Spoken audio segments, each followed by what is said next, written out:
What's up? I'm Christiane Cordero, and this is the 734 from WCCO. We know most of you are on your way to work, about to head out the door.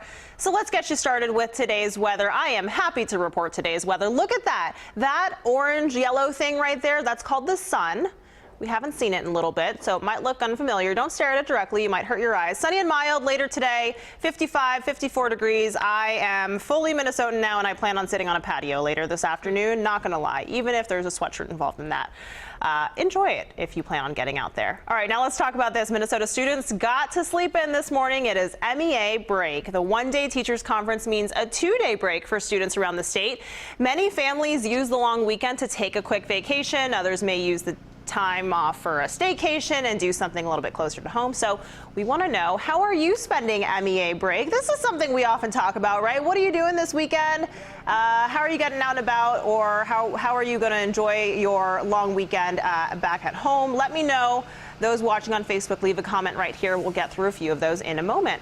We have breaking news this morning. Elijah Cummings, the longtime congressman from Baltimore, has died. He was 68 years old. His office says he died from complications of longtime health challenges. He's been in Congress since 1996 and was chair of the Democratic House Oversight and Reform Committee. He was also a key figure in the impeachment inquiry into President Donald Trump. This story really hit home for so many of you. We were so relieved to break the news yesterday morning that 6-year-old Ethan House and his dog were found safe. The community response was just honestly incredible, and we spoke with the volunteers who helped find Ethan and Remy. Hundreds of people, friends, strangers, joined the search. Among them was Steve Fines. He launched his drone using his infrared lens to see through the dark. And he was the first person, that's Steve right there, he was the first person to spot Ethan and Remy. They were not walking to this site, they were running. You know, you could hear them breathing heavily and crashing through bush and through the cornfields and everything. And then there was a lot of yelling. I got to him, put gloves and a hat on him, asked him if I could pick him up. He said, absolutely. I said, we're gonna bring you back to your mommy. And he said, I miss my mommy, and away we went. I had the privilege to talk with Ethan shortly after he got back home. He was very much a 6-year-old kid, playing and taking everything in stride, but make no mistake, he certainly felt the day too. You told your dad something, didn't you? Yeah. Something about was it your brain that was happy? No, my heart. Your heart? Mom says they are so grateful for all the people who came out to help. It was certainly a reflection of the best of people and technology, that is for sure. To politics now. Vice President Mike Pence and Secretary of State Mike Pompeo arrived in Turkey this morning. Their goal was to set a ceasefire in northeast Syria. Yesterday, at the White House, President Trump defended his decision to pull U.S. troops from Syria. Turns out a bipartisan majority of the House disagreed. They voted to condemn the president's decision. Some Democrats later walked out of a bipartisan meeting, claiming the president was insulting them. What we witnessed on the part of the president was a meltdown. Sad to say. President Trump later tweeted this photo in response with the caption, "Nervous Nancy's unhinged meltdown." Pelosi then made that same picture her Twitter cover photo. That surely will not be the last word from either side. Now, will it?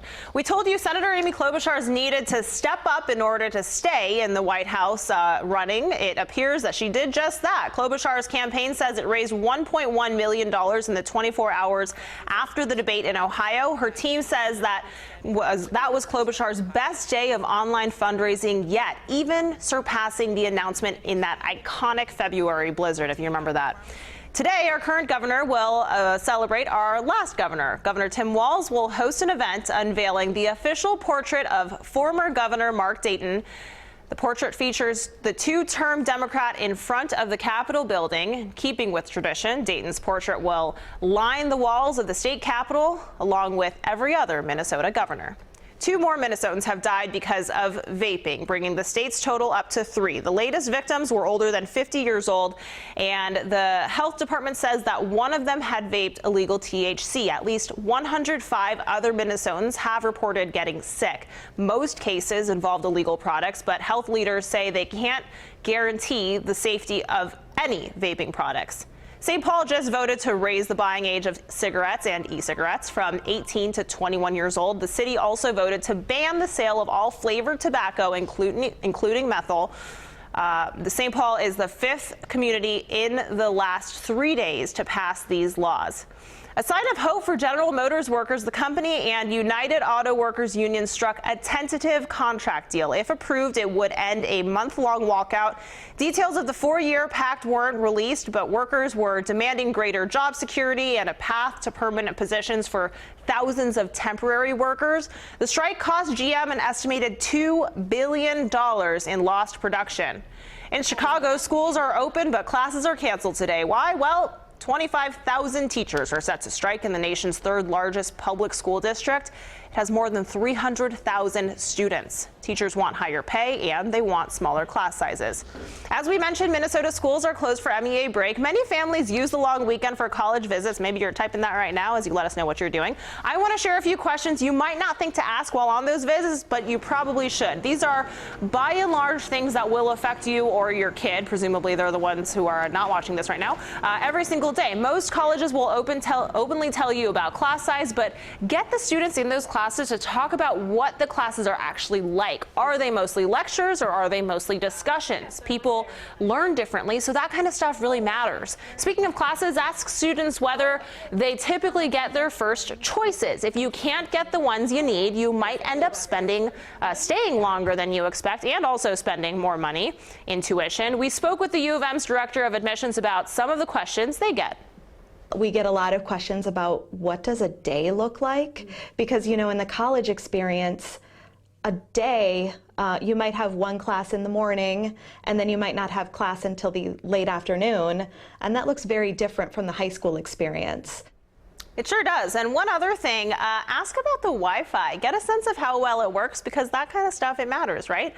That brings us back to today's talker. What are you or the kids or the family or the friends doing for MEA break? Let's bring in WCCO's digital guy, Cole. Hey, Cole, what's happening? We have a lot of people chiming in this morning. We have LaDonna saying fall cleanup. Yeah. No, LaDonna, it's going to be so nice out. Don't clean up for the fall. Just let it happen. Then we have Dan saying going camping in southeastern Minnesota. Oh, fun. And we have Sarah saying picking potatoes and celebrating my birthday. So happy birthday, Sarah. Okay. And we have Ann Bover saying watching the Vikings and going to the store getting food. We have Becca saying tomorrow's my 5th anniversary. We'll be getting some family time this weekend. Happy anniversary. They're going to the Wild game on Sunday. Okay, fun. And Anthea is taking family and maternity pictures. Oh. And Jason DeRusha is watching the 734. That's what he's going to be doing all weekend, I'm sure. Yeah. Why he's up right now? Well, I guess it's 7:41. Okay. Fine, Jason, you win. That's it for now. This is the 734 from WCCO, and most of the Twin Cities are on the go, so why not make us your place for mobile news? We will be back here tomorrow at 7:34.